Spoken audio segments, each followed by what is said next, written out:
ऐसे ही कोई मोदी नहीं बन जाता, इसके लिए तपना पड़ता है, खपना पड़ता है। जी, प्रधानमंत्री जी की माता जी का स्वर्गवास हुआ तब भी उन्होंने उनकी चिता को अग्नि देने के बाद मात्र 2 घंटों के अंदर ही देश के लिए काम करना शुरू कर दिया। इससे बड़ा 18वीं लोकसभा की शुरुआत पर बीजेपी नेता अनुराग ठाकुर ने लोकसभा में अपना संबोधन दिया।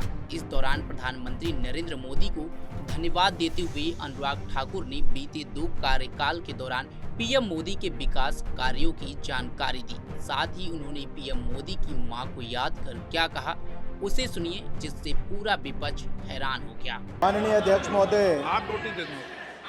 मैं प्रस्ताव करता हूं कि राष्ट्रपति की सेवा में निम्नलिखित शब्दों में एक समावेदन प्रस्तुत किया जाए कि इस सत्र में संवेद लोकसभा के सदस्य राष्ट्रपति के उस अभिभाषण के लिए जो उन्होंने 27 जून 2024 को एक साथ संवेद संसद की दोनों सभाओं के समक्ष देने की कृपा की है, उनके अत्यंत आभारी हैं। माननीय अध्यक्ष जी, मैं आपका आभारी हूं कि आपने इस अवसर पर मुझे बोलने का अवसर दिया। मैं खुद को सौभाग्यशाली समझता हूं कि इस 18वीं लोकसभा में माननीय राष्ट्रपति श्रीमती द्रौपदी मुर्मू जी के अभिभाषण के धन्यवाद प्रस्ताव पर सर्वप्रथम मुझे अपने विचार व्यक्त करने के लिए मेरी पार्टी ने और माननीय प्रधानमंत्री जी ने मुझे अवसर दिया है। मैं हृदय की गहराइयों से माननीय प्रधानमंत्री जी का बहुत बहुत आभार प्रकट करता हूं, धन्यवाद करता हूं।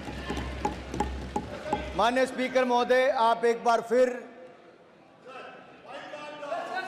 निर्वाचित होकर हमारे सदन के स्पीकर बने हैं। मैं आपको पूरे सदन की ओर से बहुत बहुत बधाई और आपके इस कार्यकाल के लिए शुभकामनाएं देता हूं।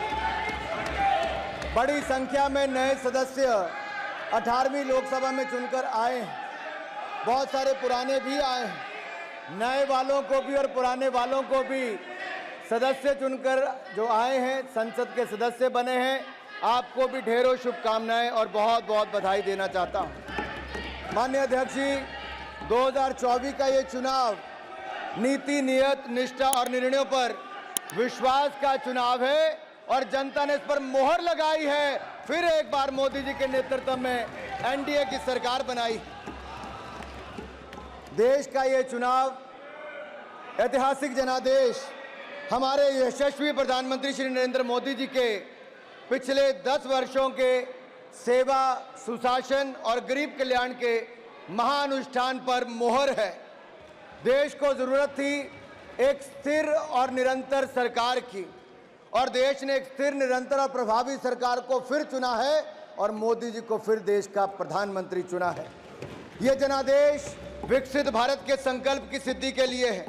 ये जनादेश मोदी जी के नेतृत्व में तीसरे कार्यकाल में भारत को विश्व की तीसरी बड़ी अर्थव्यवस्था बनाने के लिए है।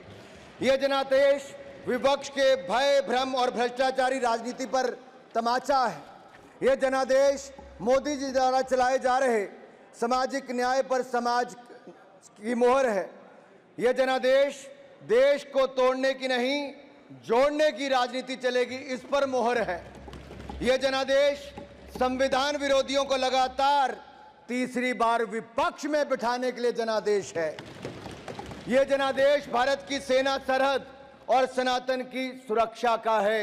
यह जनादेश ये भी बताता है कि प्रधानमंत्री नरेंद्र मोदी दुनिया के सर्वाधिक लोकप्रिय नेता हैं, सर्वाधिक लोकप्रिय नेता हैं।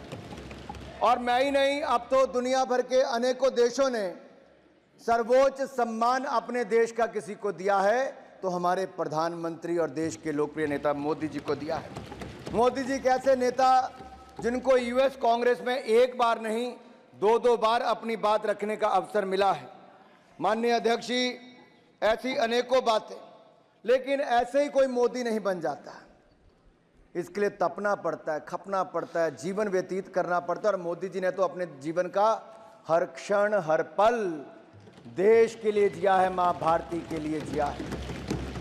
और मैं इसलिए भी कहना चाहता हूं कि हम सबको ज्ञात है कि 2001 में जब वो गुजरात के मुख्यमंत्री बने तो तब से लेकर अब तक 23 वर्षों में एक दिन की भी छुट्टी अपने लिए नहीं ली, अपना जीवन जनता के लिए समर्पित किया है। इससे बड़ी बात क्या होगी कि अगर किसी के जीवन में दुख का क्षण आता है जब अपनी मां से बिछड़ते हैं, और जब आदरणीय प्रधानमंत्री जी की माता जी का स्वर्गवास हुआ तब भी उन्होंने उनकी चिता को अग्नि देने के बाद मात्र 2 घंटों के अंदर ही देश के लिए काम करना शुरू कर दिया। इससे बड़ा समर्पण भाव क्या हो सकता है। माननीय अध्यक्ष जी, मोदी जी के दिल में जो गरीब और जरूरतमंद के लिए पीड़ा है, हमने वो कोविड के समय देखा है। उनकी नीतियों में, कार्यक्रमों में, सब में नजर आता है कि वो गरीब के लिए कितने चिंतित रहते हैं। और मैं आपको याद करवाना चाहता हूं आपके माध्यम से सदन को, अगर आप 2014 में देखें, मोदी जी जब सांसद बने, देश के प्रधानमंत्री पद की शपथ ली, उसके बाद संसद आए, तो पहला शीश कहीं पर झुकाया तो संसद की पहली सीढ़ी पर झुकाया और दुनिया के इस महान लोकतंत्र को, मदर ऑफ डेमोक्रेसी को नमन करते हुए अंदर आए। और अंदर आकर भी अगर शीश कहीं झुकाया तो बाबा साहब अंबेडकर के संविधान पर शीश झुकाकर उन्हें कहा था, मेरी सरकार सबका साथ सबका विकास करेगी, मेरी सरकार गरीब की, वंचित की, शोषित की, पीड़ित की होगी। और पिछले 10 वर्षों में आपने देखा कि सारी योजनाएं उस दिशा में चली और जो पुराने नारे देते थे, गरीबी हटाओ, गरीबी हटाओ, इनके नारे ही रह गए। लेकिन मोदी जी की सरकार में 25 करोड़ गरीब गरीबी रेखा से बाहर निकल कर आए। मल्टी डायमेंशनल पॉवर्टी इंडेक्स के ये बड़ा आंकड़ा देखने को मिलता है। और मैं आपसे कहना चाह रहा था कि जो कोविड के समय हुआ, पिछले 100 वर्षों में दुनिया ने सबसे बड़ी त्रासदी तब देखी। भारत ने भी संकट को झेला और मैं भी उस समय सरकार का हिस्सा था। और मुझे याद है आज भी प्रधानमंत्री नरेंद्र मोदी जी ने जो पहली बात कही, वो ये कहा कि देश के गरीब का थाली खाली नहीं रहनी चाहिए, उसका पेट खाली नहीं रहना चाहिए, उसके लिए अन्न की व्यवस्था करनी है। तो प्रधानमंत्री गरीब कल्याण अन्न योजना लेकर आए और 80 करोड़ लोगों को मुफ्त में अनाज दिया, तो मोदी सरकार ने दिया है और आज वो देश के कोने कोने तक पहुंचाया है। उस समय दुनिया भर में जो डिलीवरी मैकेनिज्म था वो रुक गया था, लेकिन उसके बावजूद हमने देश के हर कोने तक अनाज पहुंचाया। वो बात अलग है, कुछ राज्यों में अपनी मोहर लगाकर लोगों ने वो सब काम किया। मैं एक और कहना चाहता हूं, कोविड के समय बहुत जरूरी था, प्रधानमंत्री जी ने कहा जान भी जहान भी, और जान बचाने के लिए हर संभव प्रयास किए। जो पहले हमारे देश में होता था कि 40-40 साल दुनिया भर से वैक्सीन आती थी, इंपोर्ट करने में पुरानी सरकारें लगी रहती थी। आत्मनिर्भर भारत ये केवल सोच ही नहीं, ये केवल संकल्प नहीं, उसको सच करके दिखाया। भारत ने अपनी 2-2 वैक्सीन को बनाया और 220 करोड़ वैक्सीन मुफ्त में लगाई। आज इस सदन में कुछ लोग ऐसे भी बैठे हैं जो भारत की बनी वैक्सीन पर ही प्रश्न चिन्ह खड़ा करते थे और कहते थे कि वैक्सीन मत लगाओ, ये हो जाएगा, वो हो जाएगा। अरे भारत के लोगों ने वैक्सीन तो लगाई ही, दुनिया के 157 देशों को दवाई और वैक्सीन देने का काम वैक्सीन मैत्री में किया, तो हमारे भारत ने किया है। मैं विकसित भारत पर कुछ जरूर कहना चाहूँगा, क्योंकि ये जनादेश है 2047 तक भारत को विकसित भारत बनाने के लिए। और इस यात्रा में हम चाहेंगे कि विपक्ष का भी पूरा सहयोग मिले, हम अपने देश को विकसित राष्ट्र बनाएं,